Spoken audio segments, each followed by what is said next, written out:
નમસ્કાર, આપ જોઈ રહ્યા છો સ્પાર્ક ટુડે ન્યૂઝ। માતર તાલુકાના વિરોજા, અંબાલીપુરા અને જામડા સહિતના ગામોમાં વરસાદી પાણીના કુદરતી નિકાલ માટેના નાળા, કાંસ, વોકળા અને વહેણના માર્ગો પર થયેલા કથિત ગેરકાયદેસર દબાણો દૂર કરવા ખેડા જિલ્લા કલેક્ટરને રજૂઆત કરવામાં આવી છે।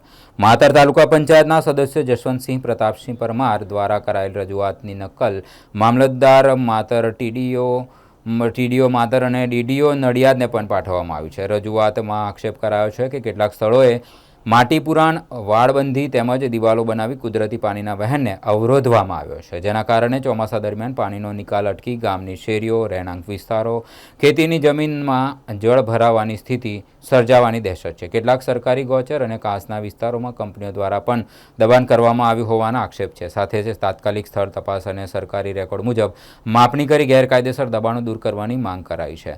સાથે જ નાળા, કાંસની સફાઈ, ઊંડાઈ વધારવા તથા કચરો, માટી દૂર કરી વરસાદી પાણીનો કુદરતી પ્રવાહ સુચારુ બનાવવાની માંગ કરવામાં આવી છે। ગ્રામજનોનો વધુ એક આક્ષેપ છે કે કંપનીઓ દ્વારા સ્થાનિક લોકોને રોજગારી ન આપી બહારના લોકોને કામે રાખવામાં આવતા હોવાનો પણ વિરોધ વ્યક્ત કરવામાં આવ્યો છે। હા, હું તાલુકા પંચાયત સદસ્ય દંડક શ્રી જશવંતસિંહ પ્રતાપસિંહ પરમાર, ગામ વિરોજા।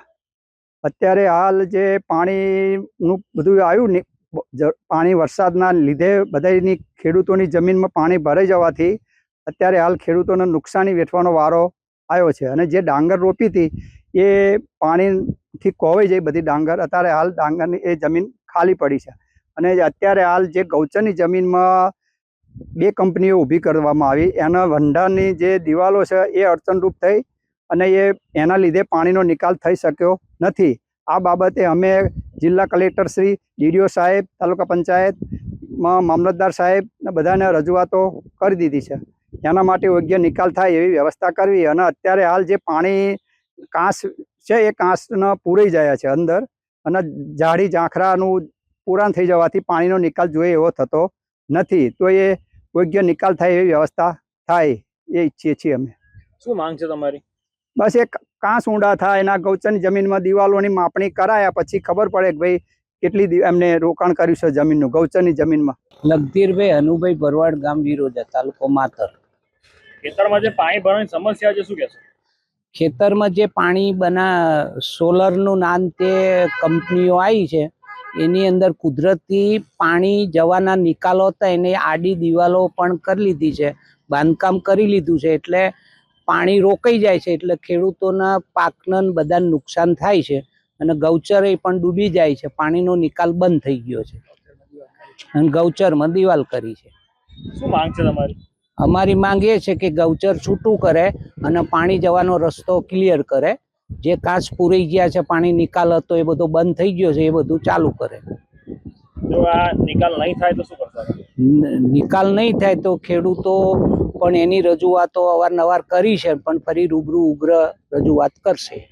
મારું નામ ભરવાડ કાનાભાઈ। આ વિરોજા ગામ છે જેમાં ખેતરમાં પાણી ભરાઈ ગયા છે, શું સમસ્યા છે?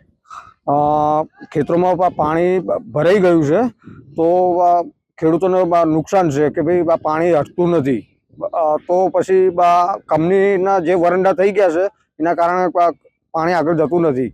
અને બીજું પ્રશ્ન એવો છે કે જે કંપનીઓ બની છે, હવે સ્થાનિકના છોકરાઓ લેવામાં આવતા નથી આગળ, તો સ્થાનિકના તો પહેલાં લેવા જોઈએ ને। અત્યારે બેરોજગારી, છોકરા ઘણા ભણેલા છે, ITI કરેલા છે, કોલેજ કરેલી છે, 12 પાસ છે, તો પછી અહીંયા કોઈ સરખો અમને જવાબ બી નથી આલતા, અંદર એન્ટર થવા માટે નથી થવા દેતા।